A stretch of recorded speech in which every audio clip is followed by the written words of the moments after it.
Voice of Reason podcast.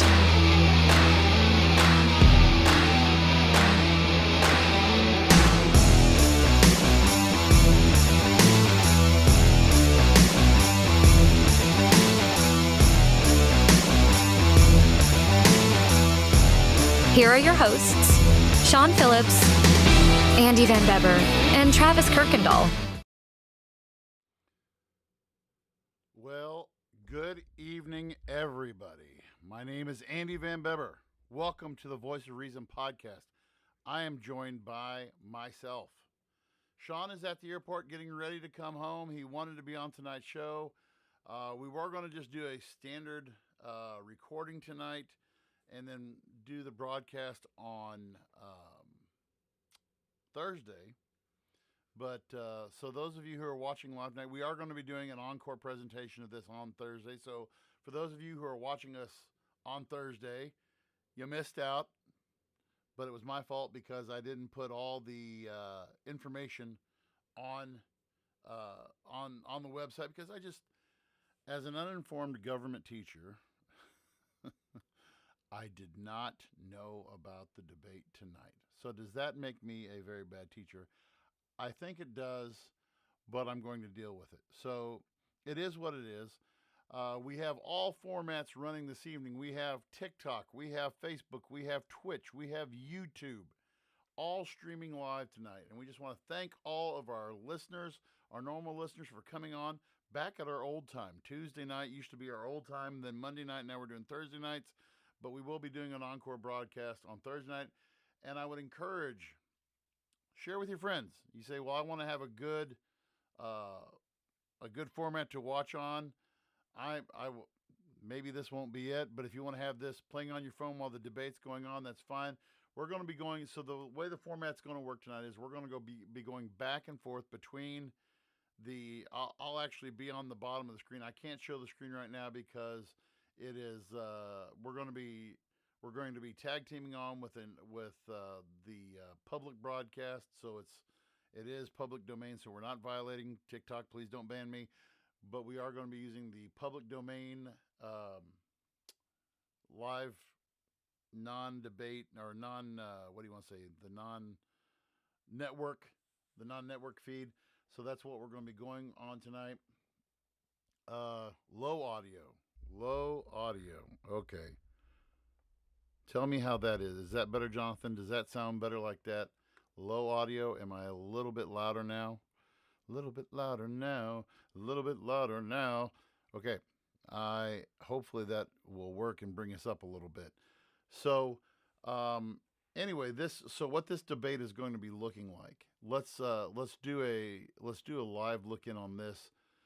The rules for the debate. And I actually just looked these up to have an idea of what the rules are. So, the rules for this debate basically were laid out. It's the same rules that were laid out for the first debate between Biden. I'll turn it up a little bit more, Jonathan. This is this is what was for for Biden and Trump in the first debate. So basically, it's scheduled to start right now. I'm still waiting for the live broadcast. But basically, so this may be according to the Center for Presidential Debates. So what this is the Center for Presidential Debates. They're the ones who put this on. They agree to a format. We may be coming on. I'm not sure, but so what they'll have muted. They'll have muted mics. They will go with muted mics, and actually, according to sources, that was actually debated by Trump and Harris wanted to be able to interject whenever she could. They're doing the intro right now. We'll go to it here in a second, but the other thing is it's roughly scheduled for 90 minutes. So we're going to be able to, with the rules that we have within our podcast and within our broadcast window, we are able to go for an hour. Okay. So anything that you have, all those who are following us, like I said, across all of our platforms tonight. Going live on all the platforms. We've got some people. I see we have some people on TikTok. We have some people who are watching on Facebook. We have some people who are watching on TikTok and YouTube and Facebook. So please feel free at any time to get involved on the debate. Get involved with what we're saying. Any comments, it may be a little bit delayed coming in, but I would ask that we're going to try to keep it as civil as we can tonight, but definitely interject your opinions. Donald Trump has been under a lot of fire this week for stuff that he had posted on Truth Social last week. Some sexual inappropriate jokes about Kamala Harris. He's also been criticized for making comments about his race, about her race and everything else like that. And you wouldn't expect anything more. So what they have a timer up right now. It looks like we're going to be counting down to the debate. So we've got about 2 minutes before the debate actually starts. We'll do like I said, I'll have the audio going in the background. I may mute it from time to time or turn it down from time to time. But this is obviously going to be pretty interesting. Donald Trump also made comments last week saying that he wanted to bring back public military tribunals to basically try people like Barack Obama and people who haven't been in a while. So they're coming on stage, so we are going to unmute and we are going to go Welcome live. to you both. It's wonderful to have you. It's an honor to have you both here tonight. Good evening. We are looking forward to a spirited and thoughtful debate. So let's get started. I want to begin tonight with the issue that voters repeatedly say is their #1 issue, and that is the economy and the cost of living in this country. Vice President Harris, you and President Trump were elected 4 years ago, and your opponent on the stage here tonight often asks his supporters, are you better off than you were 4 years ago? When it comes to the economy, do you believe Americans are better off than they were 4 years ago? So I was raised as a middle-class kid. And I am actually the only person on this stage who has a plan that is about lifting up the middle class and working people of America. I believe in the ambition, the aspirations, the dreams of the American people. And that is why I imagine and have actually a plan to build what I call an opportunity economy. Because here's the thing. We know that we have a shortage of homes and housing. And the cost of housing is too expensive for far too many people.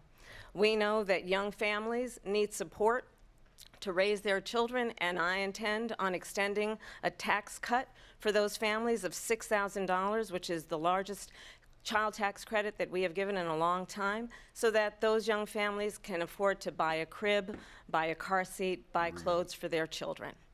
My passion, one of them, is small businesses. My mother raised my sister and me, but there was a woman who helped raise us. We call her our second mother. She was a small business owner. I love our small businesses. My plan is to give a $50,000 tax deduction to start up small businesses, knowing they are part of the backbone of America's economy. My opponent, on the other hand, his plan is to do what he has done before, which is to provide a tax cut for billionaires and big corporations, which will result in $5 trillion to America's deficit. My opponent has a plan that I call the Trump's sales tax, which would be a 20% tax on everyday goods that you rely on to get through the month. Economists have said that Trump sales tax would actually result for middle-class families in about $4,000 more a year because of his policies and his ideas about what should be the backs of middle-class people paying for tax cuts for billionaires. President Trump, I'll give you 2 minutes. First of all, I have no sales tax. That's an incorrect statement. She knows that. We're doing tariffs on other countries. Other countries are going to finally, after 75 years, pay us back for all that we've done for the world. And the tariff will be substantial in some cases. I took in billions and billions of dollars, as you know, from China. In fact, they never took the tariff off because there was so much money they can't. It would totally destroy everything that they've set out to do. They're taking in billions of dollars from China and other places. They've left the tariffs on. When I had it, I had tariffs, and yet I had no inflation. Look, we've had a terrible economy because inflation which is really known as a country buster. It breaks up countries. We have inflation like very few people have ever seen before, probably the worst in our nation's history. We were at 21%, but that's being generous because many things are 50, 60, 70, and 80% higher than they were just a few years ago. This has been a disaster for people, for the middle class, but for every class. On top of that, we have millions of people pouring into our country from prisons and jails, from mental institutions and insane asylums, and they're coming in and they're taking jobs that are occupied right now by African Americans and Hispanics, and also unions. Unions are going to be affected very soon. And you see what's happening. You see what's happening with towns throughout the United States. You look at Springfield, Ohio. You look at Aurora in Colorado. They are taking over the towns. They're taking over buildings. They're going in violently. These are the people that Xi and Biden led into our country, and they're destroying our country. They're dangerous. They're at the highest level of criminality, and we have to get them out. We have to get them out fast. I created one of the greatest economies in the history of our country. I'll do it again and even better. We are going to get to immigration and border security during this debate, but so one of the things there that Donald Trump is, you know, when we look at that question, you know, when we look at that question as to how you know, are we better off than we were 4 years ago? And I think that's important. But again, Donald Trump Kamala really danced around that issue, and she really didn't answer the question. If you notice that, I may be wrong on that, but she really didn't answer that question as to what's wrong with it. You know, are we better off than what we were 4 years ago? Are we better off? And so she kind of danced around that issue, and Donald basically came out and said, no, this is, it sucks. So let's go back to a little bit more here. Aspirations and the hopes of the American people. But I'm going to tell you all, in this debate tonight, you're going to hear from the same old tired playbook, a bunch of lies, grievances, and name-calling. What you're going to hear tonight is a detailed and dangerous plan called Project 2025 that the former president intends on implementing if he were elected again. I believe very strongly that the American people want a president who understands the importance of bringing us together, knowing we have so much more in common than what separates us, and I pledge to you to be a president for all Americans. President Trump will give you a minute here to respond. Number one, I have nothing to do, as you know, and as she knows better than anyone, I have nothing to do with Project 2025. That's out there. I haven't read it. I don't want to read it purposely. I'm not going to read it. This was a group of people that got together. They came up with some ideas, I guess some good, some bad, but it makes no difference. I have nothing to do. Everybody knows I'm an open book. Everybody knows what I'm going to do. Cut taxes very substantially and create a great economy like I did before. We had the greatest economy. We got hit with a pandemic, and the pandemic was not since 1917, where 100 million people died, has there been anything like it. We did a phenomenal job with the pandemic. We handed them over a country where the economy and where the stock market was higher than it was before the pandemic came in. Nobody's ever seen anything like it. We made ventilators for the entire world. We got gowns, we got masks, we did things that nobody thought possible. And people give me credit for rebuilding the military. They give me credit for a lot of things, but not enough credit for the great job we did with the pandemic. But the only jobs they got were bounce back jobs. These were jobs bounced back, and it bounced back and it went to their benefit. But I was the one that created them. They know it, and so does everybody else. Vice President Harris, I'll let you respond. So Donald Trump has no plan for you. And when you look at his economic plan, it's all about tax breaks for the richest people. I am offering what I describe as an opportunity economy, and the best economists in our country, if not the world, have reviewed our relative plans for the future of America. What Goldman Sachs has said is that Donald Trump's plan would make the economy worse, mine would strengthen the economy. What the Wharton School has said is Donald Trump's plan would actually explode the deficit. 16 Nobel laureates have described his economic plan as something that would increase inflation and by the middle of next year would invite a recession. You just have to look at where so we those are and those where are we stand on again, the we design mentioned that of before on the that Donald podcast Trump about actually has the no Goldman plan Sachs for comment on because how he's she more was interested in she's defending correct in what she himself said there. than he is in That was looking out a for you. nonpartisan committee that came together and said, look, if you do these tax cuts and if you do these tariff, what you're going to affect the American worker, you're going to affect the economy as a whole. It will create inflation, and again, I'm just quoting about what these guys said, and that you're going to have issues with workers not trying to compete with foreign jobs, okay? And so the demand will be there, but you're going to also have workers who are going to demand more money, which is going to add to the bottom line with inflation, and which will drive prices up. And I think that's where Kamala Harris is coming at with a lot of this. The Vice President brought up your tariffs. You responded, and let's drill down on this, because your plan is what she calls is essentially a national sales tax. Your proposal calls for tariffs, as you pointed out here, on foreign imports across the board. You recently said that you might double your plan, imposing tariffs up to 20% on goods coming into this country. As you know, many economists say that with tariffs at that level, costs are then passed on to the consumer.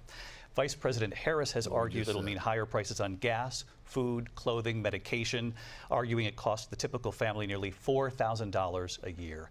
Do you believe Americans can afford higher prices because of tariffs? They're not going to have higher prices. What's going to have, and who's going to have higher prices, is China and all of the countries that have been ripping us off for years. I was the only president ever. China was paying us hundreds of billions of dollars, and so were other countries.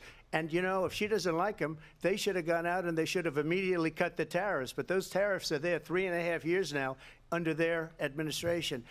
We are going to take in billions of dollars, hundreds of billions of dollars. I had no inflation, virtually no inflation. They had the highest inflation perhaps in the history of our country, because I've never seen a worse period of time. People can't go out and buy cereal or bacon or eggs or anything else. The people of our country are absolutely dying with what they've done. They've destroyed the economy. And all you have to do is look at a poll. The polls say 80 and 85 and even 90% that the Trump economy was great, that their economy was terrible. Vice President Harris, I do want to ask for your response, and you heard what the president said there, because the Biden administration did keep a number of the Trump tariffs in place. So how do you respond?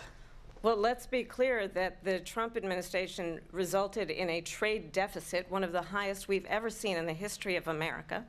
He invited trade wars. You want to talk about his deal with China? What he ended up doing is, under Donald Trump's presidency, he ended up selling American chips to China to help them improve and modernize their military, basically sold us out, when a policy about China should be in making sure the United States of America wins the competition for the 21st century, which means focusing on the details of what that requires, focusing on relationships with our allies, focusing on investing in American-based technology so that we win the race on AI, on quantum computing, focusing on what we need to do to support America's workforce so that we don't end up having, on the short end of the stick, in terms of workers' rights. But what Donald Trump did, let's talk about this, with COVID, is he actually thanked President Xi for what he did during COVID. Look at his tweet.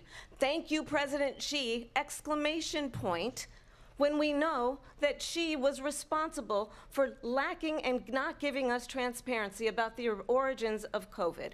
President Trump, I'll let you respond. First of all, they bought their chips from Taiwan. We hardly make chips anymore because of philosophies like they have and policies like they have. I don't say her because she has no policy. Everything that she believed 3 years ago and 4 years ago is out the window. She's going to my philosophy now. In fact, I was going to send her a MAGA hat. She's gone to my philosophy. But if she ever got elected, she'd change it. And it will be the end of our country. She's a Marxist. Everybody knows she's a Marxist. Her father's a Marxist professor in economics, and he taught her well. But when you look at what she's done to our country, and when you look at these millions and millions of people that are pouring into our country monthly, where it's, I believe, 21 million people, not the 15 that people say, and I think it's a lot higher than the 21. That's bigger than New York State pouring in. And just look at what they're doing to our country. They're criminals. Many of these people coming in are criminals. And that's bad for our economy, too. You know, you mentioned before, we'll talk about immigration later. Well, bad immigration is the worst thing that can happen to our economy. They have, and she has, destroyed our country with policy that's insane, almost policy that you'd say they have to hate our country. President Trump, thank you. Lindsay? I want to. So my issue with those statements right there, again, and I said that President Johnson, or Speaker of the House Johnson, had spoke with President Trump earlier in this week, and he said, hey, be careful about, let's keep it about policy and let's keep it about issues. Let's not get into the whole, what she said, what she did, all of that stuff. You know, one of the things that I really fear about Trump, and one of the reasons why I don't have about Trump, is there's not really any hardcore, I'm pouring facts in here, I'm pouring these things in here, and this is what my data said, and this is what we heard from, and this is what we show. But he's like, well, we probably did this, and we probably did that, and we had the best of this and the best of that. Those are subjective terms. Okay, it makes more sense when you go out there and you lay out the absolute, this is what happened, and not speak in terms like this. Let's go back and listen for a little bit more here. And her vice presidential pick, which I think was a horrible pick, by the way, for our country, because he is really out of it. But her vice presidential pick says abortion in the 9th month is absolutely fine. He also says execution after birth. It's execution, no longer abortion, because the baby is born, is okay. And that's not okay with me, hence the vote. But what I did is something for 52 years they've been trying to get Roe v. Wade into the states. And through the genius and heart and strength of 6 Supreme Court justices, we were able to do that. Now, I believe in the exceptions for rape, incest, and life of the mother. I believe strongly in it. Ronald Reagan did also. 85% of Republicans do. Exceptions. Very important. But we were able to get it, and now states are voting on it. And for the first time, you're going to see, look, this is an issue that's torn our country apart for 52 years. Every legal scholar, every Democrat, every Republican, liberal, conservative, they all wanted this issue to be brought back to the states where the people could vote. And that's what happened. Now, Ohio, the vote was somewhat liberal. Kansas, the vote was somewhat liberal, much more liberal than people would have thought. But each individual state is voting. It's the vote of the people now. It's not tied up in the federal government. I did a great service in doing it. It took courage to do it. And the Supreme Court had great courage in doing it. And I give tremendous credit to those 6 justices. There is no state in this country where it is legal to kill a baby after it's born. Madam Vice President, I want to get your response to President Trump. Well, as I said, you're going to hear a bunch of lies, and that's not actually a surprising fact. Oh, my God. Let's understand how we got here. Donald Trump hand-selected 3 members of the United States Supreme Court with the intention that they would undo the protections of Roe v. Wade. And they did exactly as he intended. And now in over 20 states, there are Trump abortion bans, which make it criminal for a doctor or nurse to provide health care. In one state, it provides prison for life. Trump abortion bans that make no exception even for rape and incest, which understand what that means. A survivor of a crime of violation to their body does not have the right to make a decision about what happens to their body next. That is immoral. And one does not have to abandon their faith or deeply held beliefs to agree. The government, and Donald Trump certainly, should not be telling a woman what to do with her body. I have talked with women around our country. You want to talk about this is what people wanted? Pregnant women who want to carry a pregnancy to term, suffering from a miscarriage, being denied care in an emergency room because the healthcare providers are afraid they might go to jail, and she's bleeding out in a car in the parking lot. She didn't want that. Her husband didn't want that. A 12 or 13-year-old survivor of incest being forced to carry a pregnancy to term. They don't want that. And I pledge to you, when Congress passes a bill to put back in place the protections of Roe v. Wade, as President of the United States, I will proudly sign it into law. But understand, If Donald Trump were to be reelected, he will sign a national abortion ban. Understand, in his Project 2025, there would be a national abortion, a monitor that would be monitoring your pregnancies, your miscarriages. I think the American people believe that certain freedoms, in particular the freedom to make decisions about one's own body, should not be made by the government. Thank you, Vice President Harris. Well, there she goes again. It's a lie. I'm not signing a ban, and there's no reason to sign a ban because we've gotten what everybody wanted. Democrats, Republicans, and everybody else, and every legal scholar wanted it to be brought back into the states, and the states are voting. And it may take a little time, but for 52 years, this issue has torn our country apart, and they've wanted it back in the states. And I did something that nobody thought was possible.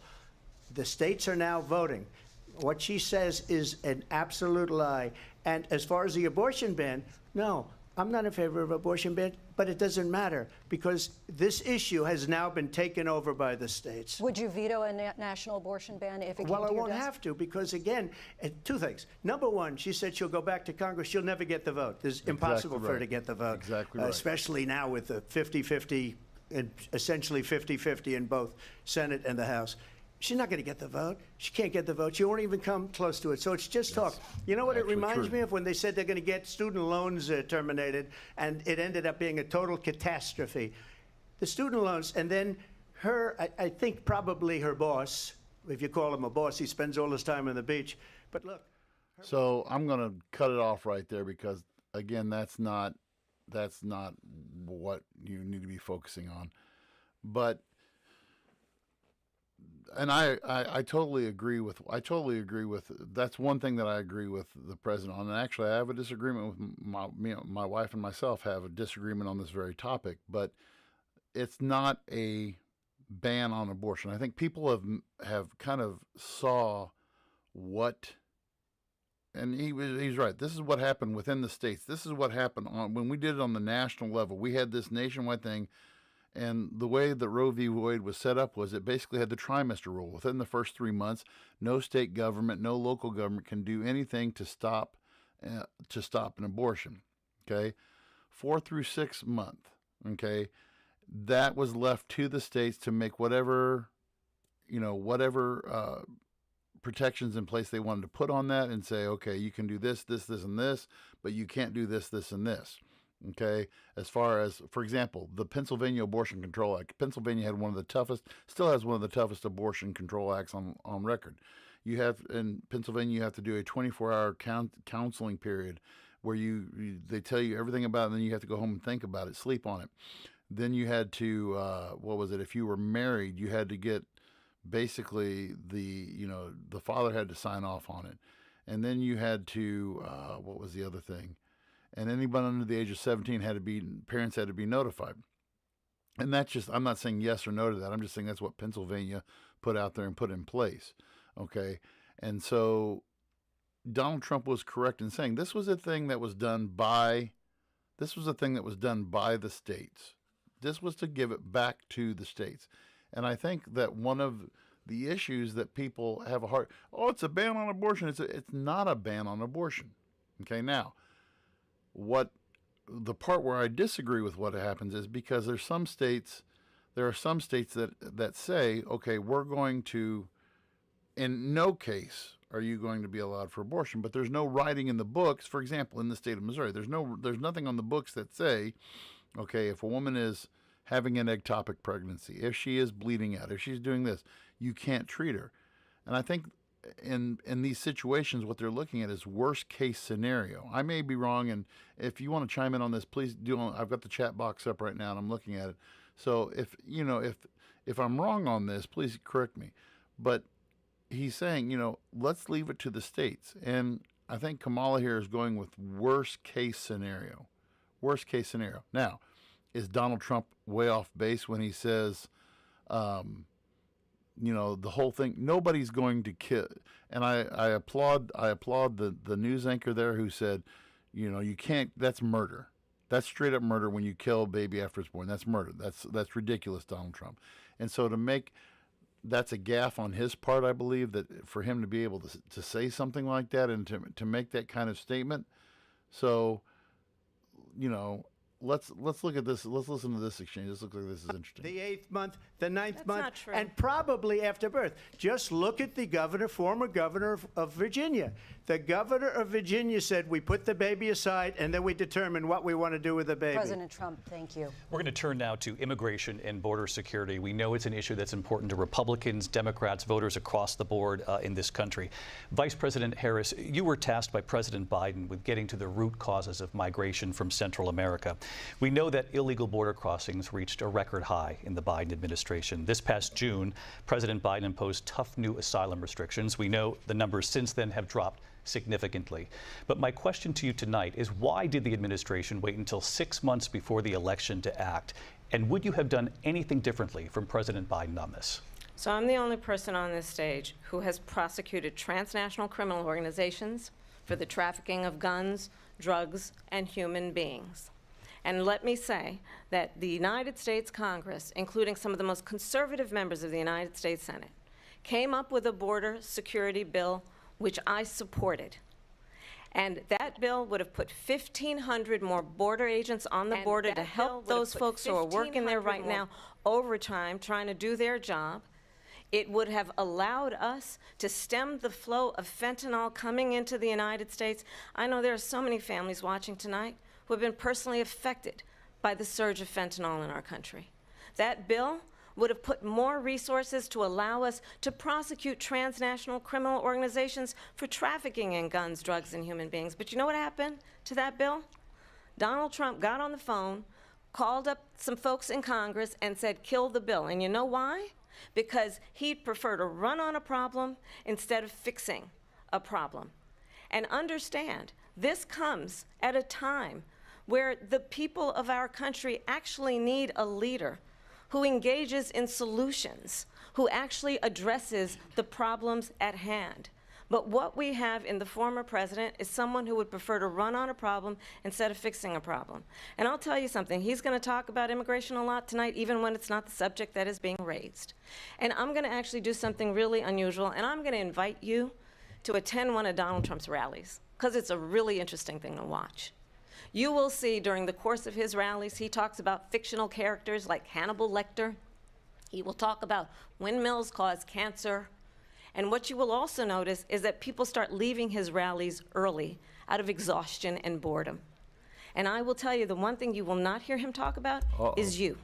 You will not hear him talk about your needs, your dreams, and your desires. And I'll tell you, I believe you deserve a president who actually puts you first, and I pledge to you that I will. Vice President Harris, thank you. President Trump, on that point, I want to get your response. Well, I would like to respond. Let me just ask, though, why did you try to kill that bill, and successfully so? That would have put thousands of additional agents and officers on the border. First, let me respond as to the Please. rallies.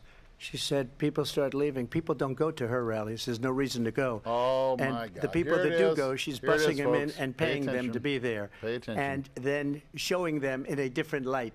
So she can't talk about that. People don't leave my rallies. We have the biggest No, you rallies, don't. the most incredible rallies You in the can't history of make that politics. statement. That's because people want to You take can't their country make back. that Our statement. country is being lost. We're a failing nation.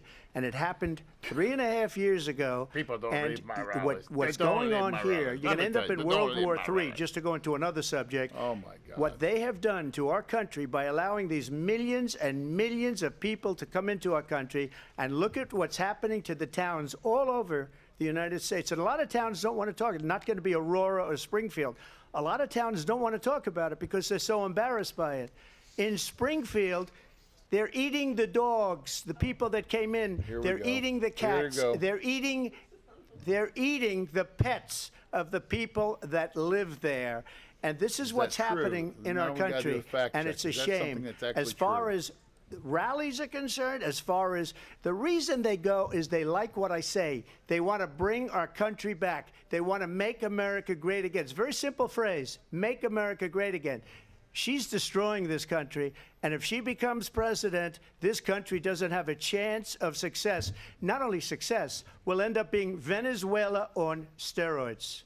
I just want to clarify here. You bring up Springfield, Ohio, and ABC News did reach out to the city manager there. He told us there have been no credible reports of specific claims of pets being harmed, injured, or abused by individuals within the immigrant community. I've seen people on television. Let me just say here, this is the people on television say my dog was taken and used for food. So maybe he said that, and maybe that's a good thing to say for a city manager. I'm not taking this from but television. But the people I'm on taking television it from the city saying manager. their dog was eaten by the people that went there. Again, the Springfield city manager says there's no evidence of that. Vice President Harris, I'll let you respond to the rest of what you've heard. You talk about extreme. Shut up. This is, I think, one of the reasons why in this election I actually have the endorsement of 200 Republicans who have formally worked with President Bush, Mitt Romney, and John McCain, including the endorsement of former Vice President Dick Cheney and Congress member Liz Cheney. And if you want to really know the inside track on who the former president is, if he didn't make it clear already, just ask people who have worked with him. His former chief of staff, a 4-star general, has said he has contempt for the Constitution of the United States.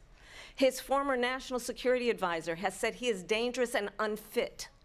His former Secretary of Defense has said the nation, the republic, would never survive another Trump term. And when we listen to this kind of rhetoric, when the issues that affect the American people are not being addressed, I think the choice is clear in this election. President Trump, I'll give you a quick minute to respond here. Thank you, because when I hear that, see, I'm a different kind of a person. I fired most of those people. Not so graciously. They did bad things or a bad job.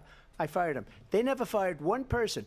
They didn't fire anybody having to do with Afghanistan and the Taliban and the 13 people who's were just killed, viciously and violently killed. And I got to know the parents and the family. They didn't fire. They should have fired all those generals, all those top people, because that was one of the most incompetently handled situations anybody has ever seen. So when somebody does a bad job, I fire him. And you take a guy like Esper. He was no good. I fired him. So he writes a book. Another one writes a book. Because with me, they can write books. With nobody else can they. But they have done such a poor job, and they never fire anybody. Look at the economy. Look at the inflation. They didn't fire any of their economists. They have the same people. That's a good way not to have books written about you. But just to finish, I got more votes than any Republican in history by far. True. That's not true. In fact, I got more votes than any president, sitting president, in history by far. That is not true either. Let me continue on immigration. It was what you wanted to talk about earlier, so let's get back to your deportation proposal that the vice president has reacted to as well. President Trump, you call this the largest domestic deportation operation in the history of our country. You say you would use the National Guard. You say if things get out of control, you'd have no problem using the U.S. military. Police, yes. You also said you would use local police. How would you deport 11 million undocumented immigrants? I know you believe that number is much higher. Take us through this. What does this look like? Will authorities be going door to door in this country? Actual plan. Here we go. It is much higher because of them. They allowed criminals, many millions of criminals. Talk about how you're going to do it. They allowed Talk about how you're going to common street criminals. They allowed people to come in, drug dealers, to come into our country, and they're now in the United States and told by their countries like Venezuela, don't ever come back or we're going to kill you. Do you know that crime in Venezuela and crime in countries all over the world is way down? You know why? Because they've taken their criminals off the street and they've given them to her to put into our country. And this will be one of the greatest mistakes in history for them to allow. And I think they probably did it because they think they're going to get votes, but it's not worth it.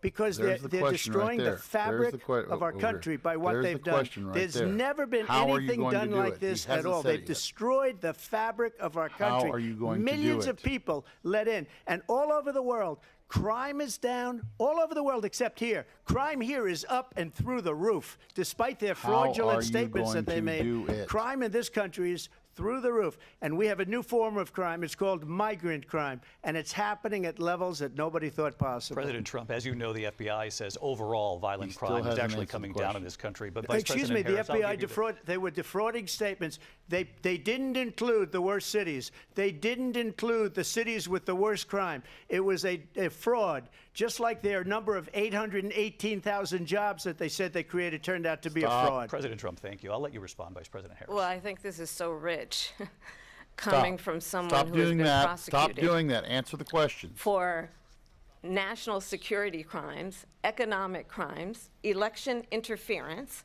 has been found liable for sexual assault, and his next big court appearance is in November at his own criminal sentencing. And let's be clear where each person stands on the issue of what is important about respect for the rule of law and respect for law enforcement. The former vice president called for defunding federal law enforcement, 45,000 agents, get this, on the day after he was arraigned on 34 felony counts.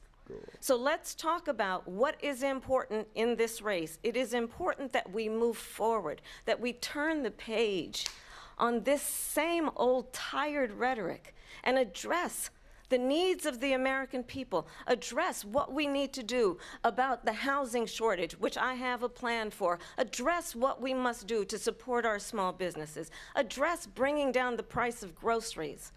But frankly, the American people are exhausted with this same old tired playbook. Vice President Harris, thank you. Agreed. Excuse me. Agreed. Every one of those cases was started by them against their political opponent. And I'm winning most of them, and I will win the No, rest you're on not. appeal. You're And not. you saw that with the decision that came down just recently from the Supreme Court. I'm winning most of them. But those are cases, it's called weaponization. Never happened in this country. They weaponized the Justice Department. Every one of those cases was involved with the DOJ, from Atlanta and Fani Willis to the Attorney General of New York and the DA in New York. Every one of those cases. One point I do want to then make that he's they not say, saying. "Oh, We had the second he's a Red criminal." Scare, They're the ones McCarthyism. that They made them weaponized go after me. against By the way, Joe Biden people who were was found contrary to Joe essentially McCarthy. guilty Just on the saying. documents case. And what happened in my documents case? They said, oh, that's the toughest of them all. A complete and total victory. 2 months ago, it was thrown out. It's weaponization, and they used it, and it's never happened in this country. They used it It to has try happened and win in an this country, just election. for They're reference. It has fake happened. cases. President Trump, thank you. A really quick response here, Vice President Harris, on this notion of weaponization of the Justice Department. Well, let's talk about extreme and understand the context in which this election in 2024 is taking place. The United States Supreme Court recently ruled that the former president would essentially be immune from any misconduct if he were to enter the White House again. Understand, this is someone who has openly said he would terminate, I'm quoting, terminate the Constitution of the United States, that he would weaponize the Department of Justice against his political enemies. Someone who has openly expressed disdain for members of our military. Understand what it would mean if Donald Trump were back in the White House with no guardrails, because certainly we know now the court won't stop him. We know J.D. Vance is not going to stop him. It's up to the American people Vice to President stop Harris, him. thank you. Lindsay? Vice President Harris, in your last run for president, This is the one that weaponized, not me. She weaponized. I probably took a bullet to the head. Okay. Well, so we're gonna. So that I'll let Trump do his ranting and raving there. That's not going to amount to much. I'm sorry, but part of this discussion is going to be that it's never happened before. It's never happened before. Okay. And Jonathan, I do. Yeah, Cassie says I love that they never address the topic. Yes, that is true. They're not. Neither one. They're both guilty about dancing around the issue. I will go with Kamala on this one though, which she says people are tired of the same old rhetoric, and that the issue isn't going to be addressed. And Jonathan, I agree with you too on the fact that number one, the debate does suck, but number two, this whole if Trump wants to, and I think Trump is about his legacy. Trump is about moving forward. Trump is about moving the country forward, as is Kamala Harris. They're both about moving the country forward, but in different ways. Is he going to play revenge tour? I hope not. I hope not. So let's go back in and see what they're saying here. Energy, so we reduce our reliance on foreign Here we go, oil. foreign oil. We have had the largest increase in domestic oil production in history because of an approach that recognizes that we cannot over-rely on foreign oil. As it relates to my values, let me tell you, I grew up a middle-class kid raised by a hardworking mother who worked and saved and was able to buy our first home when I was a teenager. The values I bring to the importance of home ownership, knowing not everybody got handed $400 million on a silver platter and then filed bankruptcy 6 times, is a value that I bring to my work, to say we are going to work with the private sector and home builders to increase 3 million homes, by 3 million homes by the end of my first term. My work that is related to having a friend when I was in high school who was sexually assaulted by her stepfather. And my focus then on protecting women and children from violent crime is based on a value that is deeply grounded in the importance of standing up for those who are most vulnerable. My work that is about protecting Social Security and Medicare is based on long-standing work that I have done, protecting seniors from scams. My values have not changed. And what is important is that there is a president who actually brings values and a perspective that is about lifting people up and not beating people down and name-calling. The true measure of the leader is the leader who actually understands the strength is not in beating people down, it's in lifting people up. I intend to be that president. Here we go. President Trump, your Well, first of response. all, I wasn't given $400 million. I wish I was. My father was a Brooklyn builder, Brooklyn, Queens, and a great father, and I learned a lot from him. But I was given a fraction of that, a tiny fraction, and I built it into many, many billions of dollars, many John, billions. definitely start that And work when now. people see it, they are even surprised. So we don't have to talk about that. Fracking, she's been against it for 12 years. Defund the police, she's been against that forever. She gave all she's that been stuff for that, up Donald. Correct it, very correct it. wrongly, very horribly, and everybody's laughing at it, okay? They're all laughing at it. She gave up at least 12 and probably 14 or 15 different policies. Like, she was big on defund the police. In Minnesota, she went out, wait a minute, I'm talking now, if you don't mind, please. Does that sound familiar? Oh, She went out. God. Here it She is. went out in Minnesota and wanted to let criminals that killed people, that burned down Minneapolis, she went out and raised money to get them out of jail. She did things that nobody would ever think of. Now she wants to do transgender operations on illegal aliens that are in prison. This is a radical left liberal that would do this. She wants to confiscate your guns, and she will never allow fracking in Pennsylvania. If she won the election, fracking in Pennsylvania will end on day one. Just to finish, one thing so important in my opinion. So I got the oil business going like nobody has ever done before. Again, that's not When they true. took over, they Presidents got rid have of it, little started control getting over rid of the it, oil business, and folks. the prices were going up the roof. They immediately let these guys go to where they were. I would have been 5 times, 4 times, 5 times higher, because you're talking about 3.5 years ago. They got it up to where I was because they had no choice, because the prices of energy were quadrupling and doubling. You saw what happened to gasoline. So they said, let's go back to Trump. But if she Quadrupling won and the doubling. election, the day after that election, they'll go back to destroying our country, and oil will be dead, fossil fuel will be dead. We'll go back to windmills, and we'll go back to solar, where they need a whole desert to get some energy to come out. You ever see a solar plant? By the way, I'm a big fan of solar, but they take 400, President Trump. 500 acres of desert President soil. Trump, we have a These lot are of not good issues things that we for the have to get environment. to. They We're should out of time. understand. Thank you. Lindsay, thank you. We have an election in just 56 days. So, again, and I want to go back to what Cassie commented earlier here on the chat feed. Neither one, okay? You're not going to say, because in that last segment, you didn't see Kamala say once why she's changed her policy.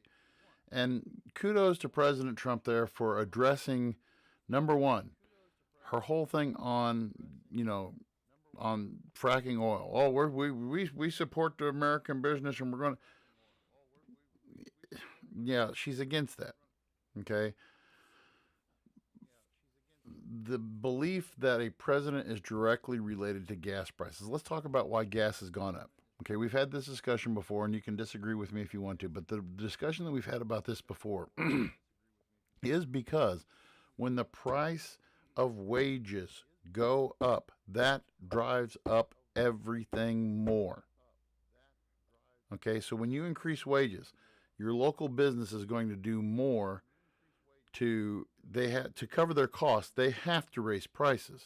Okay, so now in order to deliver these goods, so now you have to pay your drivers more. When you pay your drivers more, what does that mean to higher? You've got your operating costs have gone up. Okay, all of that comes back to gasoline. Everything is interdependent upon our society.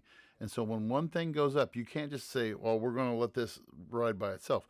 But again, neither one of these guys, please pay attention to this tonight as we go back here in just a second. But I just want to recognize that neither one of these, Trump or Kamala Harris, are addressing the issues, and they're stooping to these jab, jab, jab, jab, jab, jab. Okay? Let's go back and listen to a little bit more before we tie it up tonight. On that day. Yes, sir. I had nothing to do with that other than they asked me to make a speech. I showed up for a speech. I said, I think it's going to be big. I went to Nancy Pelosi and the mayor of Washington, D.C., and the mayor put it back in writing, as you know. I said, this is going to be a very big rally or whatever you want to call it. And again, it wasn't done by me. It was done by others. I said, I'd like to give you 10,000 National Guard or soldiers. They rejected me. Nancy Pelosi rejected me. It was just 2 weeks ago. Her daughter has a tape of her saying she is fully responsible for what happened. They want to get rid of that tape. It would have never happened if Nancy Pelosi and the mayor of Washington did their jobs. I wasn't responsible for security. Nancy Pelosi was responsible. She didn't do her job. The question was about you as president, not about former Speaker Pelosi, but I do want Vice President Harris to respond here. I was at the Capitol on January 6th. I was the vice president-elect. I was also an acting senator. I was there. And on that day, the President of the United States incited a violent mob to attack our nation's capital, to desecrate our nation's capital. On that day, 140 law enforcement officers were injured, and some died. And understand, the former president has been indicted and impeached for exactly that reason. But this is not an isolated situation. Let's remember Charlottesville, where there was a mob of people carrying tiki torches, spewing anti-Semitic hate. And what did the president then at the time say? There were fine people on each side. Let's remember that when it came to the Proud Boys, a militia, the former president said, stand back and stand by. So for everyone watching who remembers what January 6th was, He did say that. I say we don't have to go back. Let's not go back. We're not going back. It's time to turn the page. And if that was a bridge too far for you, well, there is a place in our campaign for you to stand for country, to stand for our democracy, to stand for rule of law, and to end the chaos, and to end the approach that is about attacking the foundations of our democracy because you don't like the outcome. And be clear on that point. Donald Trump, the candidate, has said in this election there will be a bloodbath if this and the outcome of this election is not to his liking. Let's turn the page on this. Let's not go back. Let's chart a course for the future and not go backwards to the past. Let me just follow up here. It was a different term, and it was a term that related to energy because they have destroyed our energy business. That was where bloodbath was. Also, on Charlottesville, that story has been, as you would say, debunked. Laura Ingraham, Sean Hannity, Jesse, all of these people, they covered it. If they go an extra sentence, they will see it was perfect. It was debunked in almost every newspaper, but they still bring it up, just like they bring 2025 up. They bring all of this stuff up. I ask you this. You talk about the Capitol. Why are we allowing these millions of people to come through on the southern border. How come she's not we're- doing it? Obviously, And I'll we're tell gonna you go what I back would to do, that- and I would be that very rhetoric proud to. again. Okay, and one of the things that I want to kind of end up on here is this. Both of these guys, and we don't see this very often. We don't see this where we have I'll take this back. We haven't seen this. We haven't seen a president who didn't serve consecutive terms since it wasn't Taft. It was, I believe it was was it McKinley? No, it wasn't McKinley. It was anyway. It was 1892 and then 1890. He was a president in it was McKinley. 1892 and 1890 and then 1900.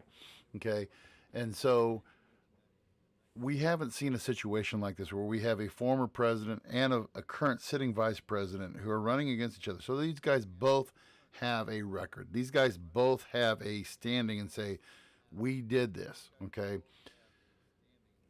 I will agree to the point that some of the stuff was taken out of context. You know, the bloodbath thing was taken out of context because he wasn't talking about, he was talking, like he said, about the energy policy.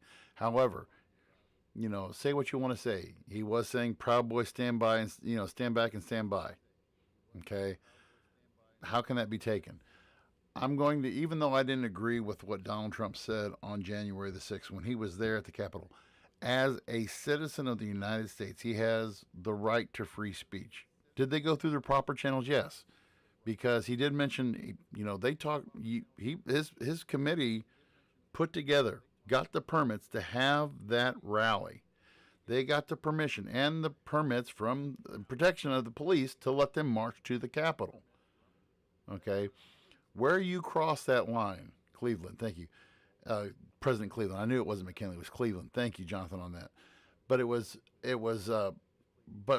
we've had is, you know, again, not addressing the issues.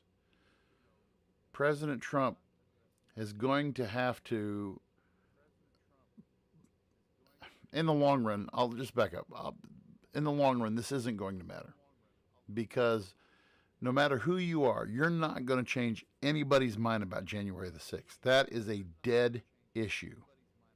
I hate to say that because it still burns with me, but January 6th is a dead issue. It's over. It's past. A lot of that stuff that happened, the trials and stuff, he's exactly right. Some of those trials are not going to see the light of day. Okay? And to keep on harping, oh, here we go. I want to hear this. So he's saying, did he acknowledge that he lost in 2020? Nation in decline, and they have put it into decline. We have a nation that is dying, David. Mr. President, thank you. Vice President Harris, you heard the president there tonight. He said he didn't say that he lost by a whisker. So he still believes he did not lose the election that was won by President Biden and yourself. But I do want to ask you about something that's come up in the last couple of days. This was a post from President Trump about this upcoming election just weeks away. He said, when I win, those people who cheated, and then he lists donors, voters, election officials, he says will be prosecuted to the fullest extent of the law, which will include long-term prison sentences. One of your campaign's top lawyers responded saying, we won't let Donald Trump intimidate us. We won't let him suppress the vote. Is that what you believe he's trying to do here? Donald Trump was fired by 81 million people. So let's be clear about that. And clearly he is having a very difficult time processing that. But we cannot afford to have a president of the United States who attempts, as he did in the past, to upend the will of the voters in a free and fair election. That's great. Okay. So that's old rhetoric. But again, hey, I'm going to tell you folks this. You can, and again, thank you for all who joined us tonight. Again, our thing with Restream, our service only allows us to do up until an hour. So I want to be able to do an encore presentation of this on Friday or on Thursday. But again, folks, do your research. When you're looking at who you're going to vote for president, and I encourage you, if anything else, go out, get out, and do the vote. Go out, get out, and do the vote. Do your research. Go beyond, let's go beyond the tired rhetoric, like she said. Let's go beyond Make America Great. Let's go on beyond the borders. Let's look at how we are going. Are there plans out there? Okay? Do your research, folks. I thank you so much for joining us live. Continue to watch this. This is on YouTube. You can catch us on pretty much any network tonight. Thank you for joining us tonight, and we'll see you all next week. Thanks for listening to the Voice of Reason podcast. Check out our previous shows and clips on Facebook, YouTube, and TikTok.